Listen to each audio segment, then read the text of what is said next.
एक बार फिर से आप सभी हजरात का आपके अपने ही चैनल वाई ऑनलाइन पर खैर मकदम करते हैं, इस्तकबाल करते हैं। दोस्तों, आज हम बात करने वाले हैं बीपीएससी टीआरई 4.0 के लिए उर्दू कवायद, जहां से आपको क्वालिफाइंग पेपर में और मेन पेपर में भी क्वेश्चन देखने को मिलता है। और इसके अलावा अगर आप उर्दू सहायक अनुवादक या उर्दू मुतरजम की तैयारी कर रहे हैं तो वहाँ भी उर्दू कवायद पूछे जाते हैं, तो उसके लिए भी काफ़ी हेल्पफुल रहेगा। तो चलिए शुरू करते हैं।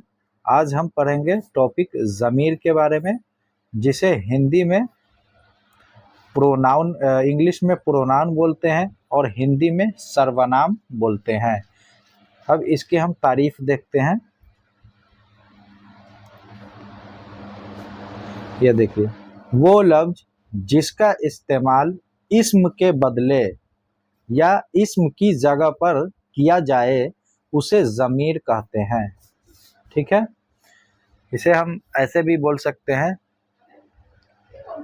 हिंदी में, संज्ञा के बदले आने वाले शब्द को सर्वनाम कहते हैं या प्रोनाउन कहते हैं।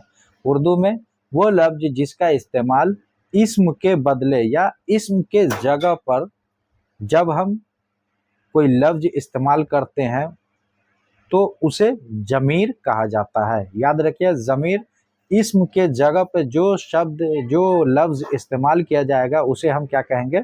ज़मीर कहेंगे। उर्दू में इसकी 5 किस्में हैं। याद रखिएगा, कभी कभी सिर्फ किस्में पूछ लेती हैं। तो ज़मीर की कितनी किस्में हैं? 5 किस्में हैं। कितने किस्में हैं? तो 5 किस्में हैं, याद रखिएगा। ठीक है, पहला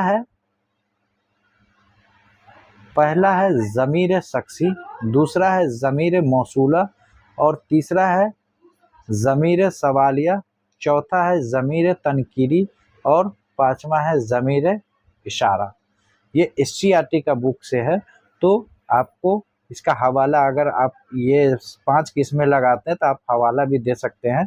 तो इसलिए बेझिझक होकर 5 लगाइएगा, क्योंकि इसको ये ऑथेंटिक मांगते हैं बोर्ड वाले। ठीक है, तो ज़मीर की कितनी किस्में हैं? 5 किस्में हैं।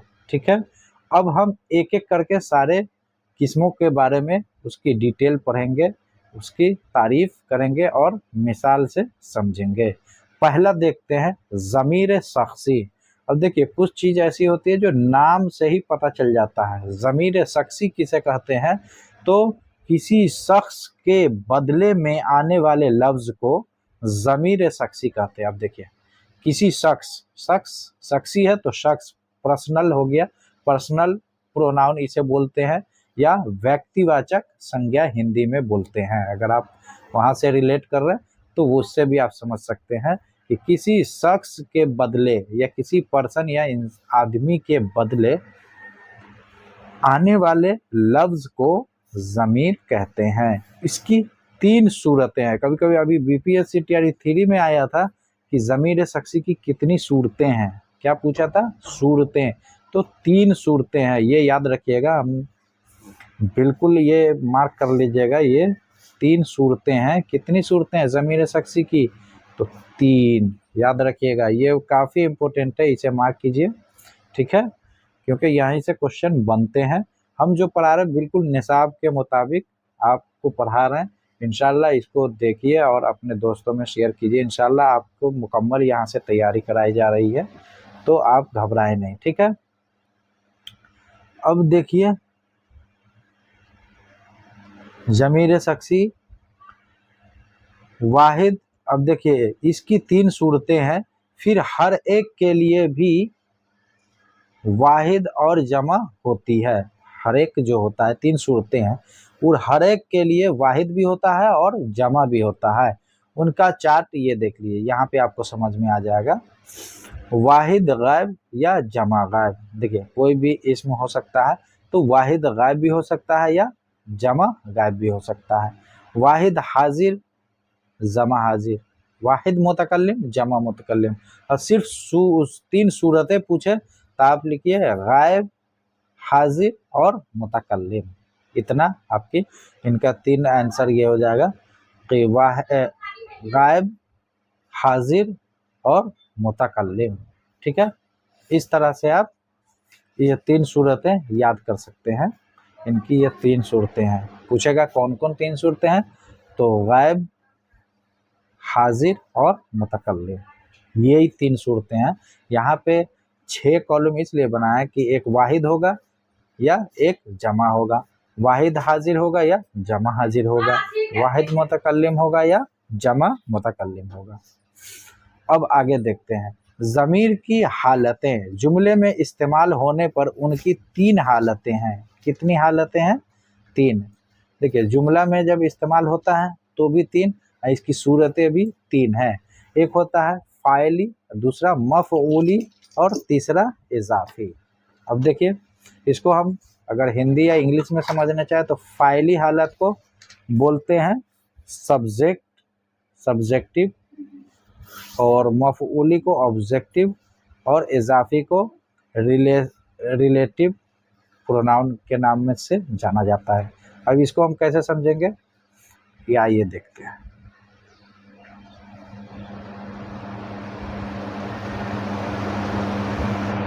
हर एक हालत में उनकी शक्लों में कुछ तगय्युर होता है, जिसको ज़ैल के नक्शे में मुलाहिज़ा कीजिए, मतलब देखिए।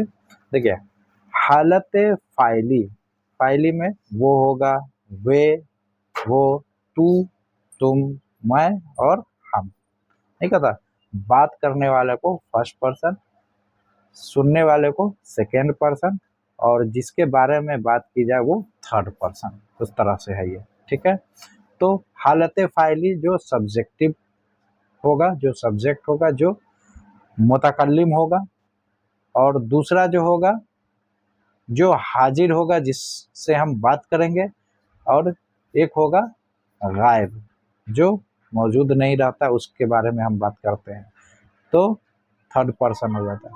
हालत मफ़ऊली में उसकी मिसाल देखिए, उसको, उन्हें, उनको, उन्हें, तुझको, तुझे, तुमको, तुम्हें। इस तरह से आप जो है मुझको, मुझे, देखिए मुझको, मुझे, हमको, हमें, ये सब क्या है? हालत मफ़ऊली है। ठीक है, उसके बाद हालत इज़ाफ़ी होता है, रिलेटिव पता चलता है, उसका, उसकी, उनका, उनके, तेरा, तेरी, तुम्हारा, तुम्हारी, मेरा, मेरी, उसके बाद हमारा, हमारी, ये सब। ठीक है, तो इस तरह से आप हालत भी समझ गए, 3 हालत में रहेगा, और सूरत भी 3 हो गई। सूरत कितनी है? 3। कौन कौन? तो या तो वो हाजिर होगा, या तो गायब होगा, या तो मुतकल्लिम होगा। ठीक है, इन सूरतों में जो शख्स बात करता है, देखिए उसी को यहाँ पे डिटेल में लिखा है, इन सूरतों में जो शख्स बात करता है उसे हम क्या कहते हैं? मुतकल्लिम कहते हैं, जो बात करता है फर्स्ट पर्सन। जिससे बात की जाती है उसे मुखातिब कहते हैं। उर्दू में क्या कहते हैं? उसे मुखातिब कहते हैं। और फर्स्ट पर्सन और सेकेंड, इसमें इंग्लिश में हम क्या कहते हैं? इसे सेकेंड पर्सन कहते हैं, इसको फर्स्ट पर्सन बोलते हैं। और जिसके बारे में गुफ्तगू की जाए उसे गायब कहते हैं। उर्दू में उसे क्या कहते हैं? गायब कहते हैं। याद रखिएगा, क्या कहते हैं? गायब कहते हैं। इंग्लिश में उसे थर्ड पर्सन बोला जाता है। ठीक है, अब दूसरा देखते हैं, ज़मीर मौसूला। यहाँ से तो क्वेश्चन सीधा उठा के पूछता है, इसको अच्छे से समझ लीजिए, इंशाअल्लाह आपको काफ़ी फ़ायदा होगा। आप जिस दिन एग्ज़ाम हॉल में बैठेंगे, ये अगर पढ़ के जाते हैं तो आप खुद कहेंगे कि सर ने जो पढ़ाया वो आया कि नहीं। ठीक है, वह ज़मीर जो इस्म की जगह इस्तेमाल हो मगर उसके साथ हमेशा एक जुमला होता है। ये पूछता है क्वेश्चन कि वैसा ज़मीर जो हमेशा इस्म की जगह इस्तेमाल होता है मगर उसके साथ हमेशा एक जुमला रहेगा, जैसे जो, जिस वगैरह। अब देखिए, जिसमें उसी इस्म के बारे में कुछ कहा जाएगा, जो जुमला उसके साथ रहेगा उसी इस्म के बारे में कुछ न कुछ कहा जाएगा। वो तालिबे इल्म जिसका दाखिला कल हुआ बड़ा ही ज़हीन है। अब देखिए यहाँ पे वो तालिबे इल्म, ये तालिबे इल्म क्या है, इस्म है। अब इसमें क्या है, जिस, अब इसी तालिबे इल्म के बारे में ही बताया जा रहा है कि जिसका जो दाखिला हुआ वो क्या है, बड़ा ज़हीन है। किसके बारे में बताया जा रहा है, तो तालिबे इल्म के बारे में। तुम्हारा दोस्त जो अरब में बरसरे मुलाजिमत है, अच्छी तनख्वाह पा रहा है। अब देखिए तुम्हारा दोस्त, ये दोस्त क्या है, ये इस्म है, और जो इसके लिए आया है, जो आया है उसके आगे जो सेंटेंस है, जो जुमला है, वो किसके बारे में बात कर रहा है, तो तुम्हारा दोस्त, ये इस्म के बारे में ही बात कर रहा है उसमें सेंटेंस में। तो इसे ही हम क्या कहते हैं, ज़मीर मौसूला। ठीक है, इन जुमलों में जिस का और जो ज़मीर मौसूला है, ज़मायर लिखा है यहाँ पे, ज़मायर मौसूला है क्योंकि दो हो गए ज़मीर की जमा इसीलिए, और जो अपने पहले आने वाले इस्म तालिबे इल्म और दोस्त के लिए इस्तेमाल हुआ है। देखिए हो गया ना जी, बिल्कुल समझ में आ गया। जो तालिबे इल्म का दाखिला हुआ बड़ा ही ज़हीन है, तो जिसका दाखिला हुआ वो तालिबे इल्म, जिसका, तो वो तालिबे इल्म के बारे में ही कह रहा है कि बड़ा ज़हीन है। तो जिस और जो, यहाँ पे जो, ये क्या है, ज़मीर मौसूला है। अब हम आगे देखते हैं तीसरा नंबर देखते हैं, ज़मीर इस्तिफ़हामिया। ये नाम से ही पता चल रहा है, सवालिया जो ज़मीर होता है उसे क्वेश्चन मार्क बोलते हैं, क्या, किस वगैरह। तो ये ज़मीर इस्तिफ़हामिया को ज़मीर सवालिया भी बोलते हैं, इसका दूसरा नाम है ज़मीर इस्तिफ़हामिया। यहाँ से भी क्वेश्चन एक न एक आपको देखने को मिलेगा, हर एक एग्जाम में यहाँ से क्वेश्चन आता है। ज़मीर इस्तिफ़हामिया को ज़मीर सवालिया भी कहते हैं। देखिए वही बात कह दी, ज़मीर इस्तिफ़हामिया को क्या कहते हैं, ज़मीर सवालिया। ये दो हैं, कौन और क्या। कौन शख्स के लिए, क्या चीज़ के लिए मखसूस है। अब देखिए इस लाइन में, इस शेर में, जो पूछते हैं वह के गालिब कौन है, कोई बतलाओ के हम बतलाएं क्या। ठीक है, इसमें इस्तिफ़हामिया किया गया, सवाल ही पूछा गया है। तो क्या, कौन और क्या क्या है, ज़मीर इस्तिफ़हामिया है। तुम्हारे हाथ में क्या है, किसने, किसको, किससे वगैरह भी ज़मीर इस्तिफ़हामिया की मिसालें हैं। इन किसने देखा, किसको बुलाऊं वगैरह। हर्फ रब्त आने पर कौन किस हो जाता है, जैसे किसने, किसको, किसमें, किससे। अब देखिए चौथा है ज़मीर तनकीरी। वह ज़मीर है जो गैर मुअय्यन शख्स या चीज़ के बदले में आए। ये दो है, कोई शख्स के लिए और कुछ चीज़ के लिए। ज़मीर तनकीरी समझिए, वह ज़मीर है जो गैर मुअय्यन शख्स या चीज़ के लिए आता है, जो मुअय्यन नहीं रहता है उसके लिए आता है। तो इसे हम क्या कहते हैं, ज़मीर तनकीरी कहते हैं, जैसे कोई, कुछ वगैरह। हर्फ रब्त के साथ आने पर लफ्ज, कोई लफ्ज किसी से बदल जाता है। कौन है यहाँ, कोई नहीं। आप क्या खाएंगे, कुछ नहीं। तो कुछ या कोई, ये क्या है, ज़मीर तनकीरी है। ठीक है, अब देखिए पांचवा है ज़मीर इशारा। इशारा से ही समझ जाइए, इशारा को बताएगा, वो ज़मीर है जो किसी चीज की तरफ इशारा करे।